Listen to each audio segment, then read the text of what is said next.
அவனுக்கு நான் செலவு பண்ணி அவனை குழந்த மாதிரி பார்த்துக்கிட்டதுக்கு ரோட்டில் பிச்சைக்கு ஒரு பிச்சைக்காரனை பியூட்டி பார்லர் அழைச்சிட்டு போய் அழகாக்கி வந்தால் கூட அவங்க கூட எனக்கு துரோகம் பண்ணாமல் உண்மையாக இருந்திருப்பான். கார்த்தி துரோகம் பண்ணிட்டாருனாருங்களா? நான் துரோகம் தான் பண்ணியிருக்காரு. என்ன துரோகம் பண்ணிட்டாரு அப்படி உங்களுக்கு?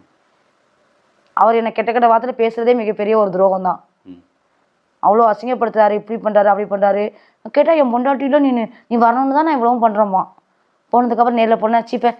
ஆனால் 100 வீடியோ எடுப்பான். 1 லட்சம் சப்ஸ்கிரைபர் வந்துச்சு. யாரால வந்துச்சு? அவருக்காக வந்துச்சு. 20,000 வச்சிருந்தாரு நான் போகும்போது. அவ்வளோ வீடியோ போட்டார், ஓடவே கிடையாது. 1,27,000 27,000 அவருக்கு வந்தால் கூட 1 லட்சம் வந்துச்சு. அந்த பூட்டுக்கு வாங்கிட்டு ஹாப்பியாக இருக்காரு. அடுத்த அப்புறம் யூடியூப் சேனல் அப்புறம் எடுத்து இந்த பட்டன் வாங்குவார். பட்டன் வாங்கிட்டேன்னா ஹாப்பியாக இருப்பார். எல்லாத்தையும் வாங்கினா அங்கே மஸ்டர் கூட வீடியோ ஓடாது. நான் இல்லைனா என்னோட ஆடியன்ஸ் நான் இருந்தால் தான் பார்ப்பாங்க. இப்போ அவருக்கு நினச்சிட்டு இருக்காரு திவ்யா இல்லாமே நமக்கு 15,000 20,000 30,000 போகுதுன்னு.